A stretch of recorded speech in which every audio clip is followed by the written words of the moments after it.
on a day-to-day basis, which is the government, the executive, when the legislative and executive powers are united in the same person or in the same body of magistrates, which is the judges, there can be no liberty.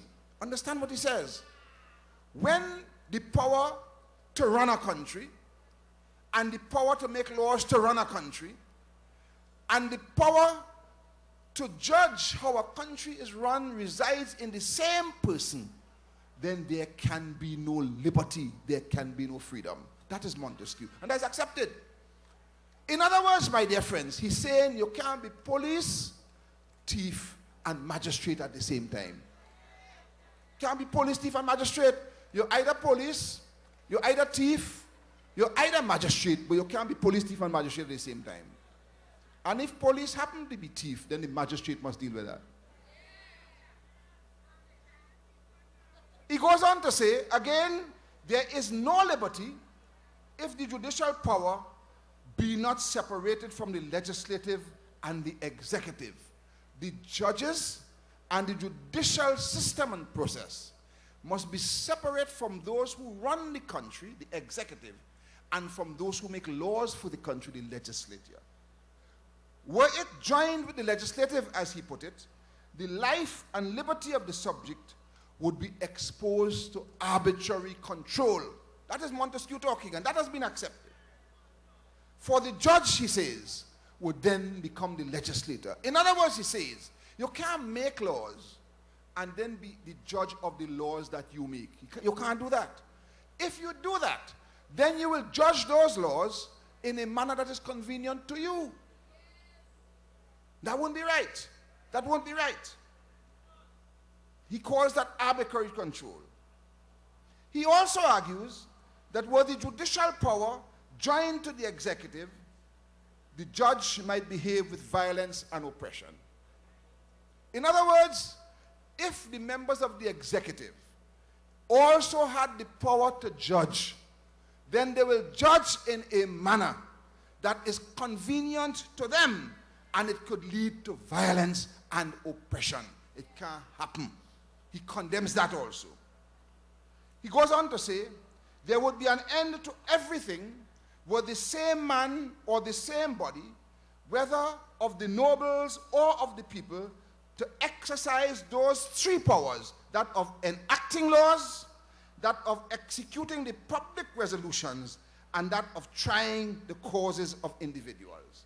If those three responsibilities fall under the same person, he says that would be the end of everything. What in fact Montesquieu is saying, therefore, is that the principle of separation of powers must be existent in these circumstances. That is to say, that the executive, that is to say the government, the legislature, that is to say the parliament, and the judiciary must be separate and distinct from each other, except in the case of the legislature, where the executive is involved in the legislature, but the executive cannot pass laws in the legislature without the support of non-executive members of parliament who are essential to the process of the separation of powers.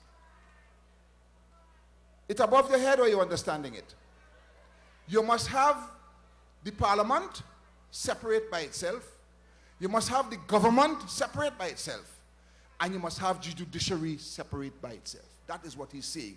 And if you don't have that, all kinds of problems arise. It is an important principle, ladies and gentlemen, that we must bear in mind as we embark on the exercise of constitution reform. You with me or you're not with me?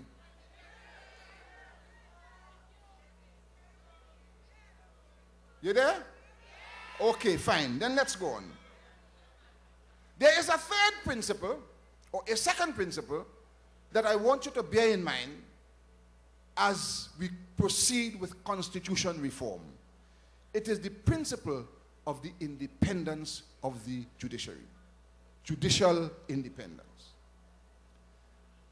And the learning suggests that judicial independence is the principle that judges should reach legal decisions free from any outside pressures, political, financial, media-related, or popular.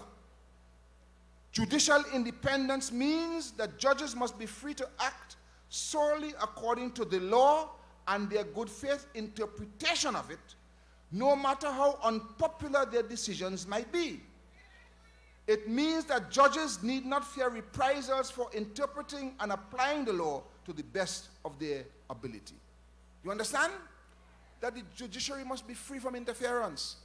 Nobody must be able to pressure them, to force them to take decisions in the interest of any individual.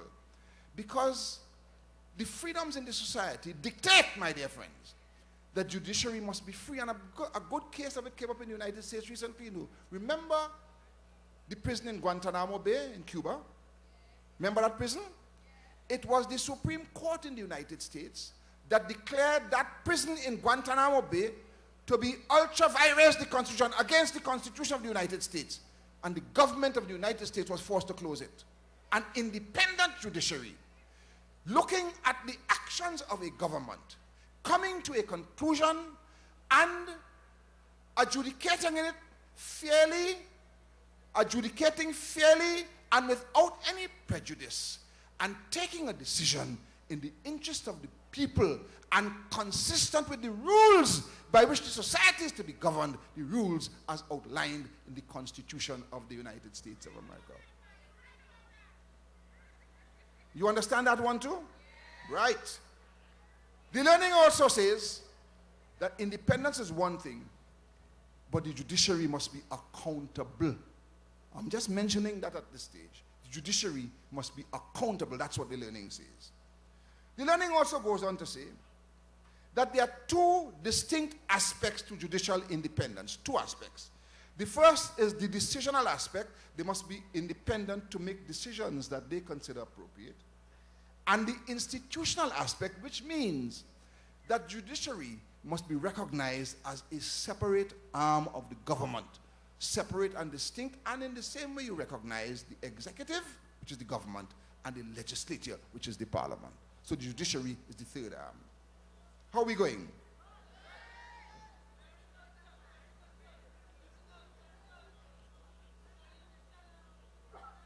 When the question of the administration of judiciary arises, however, my dear friends, there is a thin line. There are some administrative functions of judiciary that impact on the freedom of judiciary. For example, the decision on which judge sits in which court, the decision as to who hears what case, the decision, my dear friends, on the salary of judges. Once the salary is set, no executive is free to touch the salary, or other terms and conditions and so on. All of those things are administrative aspects of judiciary which impinge on judicial independence. And under our system, there is something called a court executive administrator who reports to the Chief Justice and who deals with the administrative aspects of judiciary that impinge on judicial independence. But, my friends, there are administrative aspects of judiciary that do not impinge on judicial independence. I talk, for example, about the construction of buildings to house the courts. That do impact on judicial independence. You're free to do that. The executive can do that. And in fact, the draft white paper, the draft working document on constitutional reform has a proposal which we will discuss later on of the establishment of a Ministry of Justice. Essentially, what is involved there is an administrative arrangement that ensures that the judiciary has all that is required to conduct its business independently and free of interference from anybody else. But that is a matter, my dear friends, that is quite controversial. And so, I want to say tonight that as it relates to this question of a ministry of the judiciary, if there are concerns that a government might exercise excesses in the administrative functions to be conducted by that, then the way you protect against that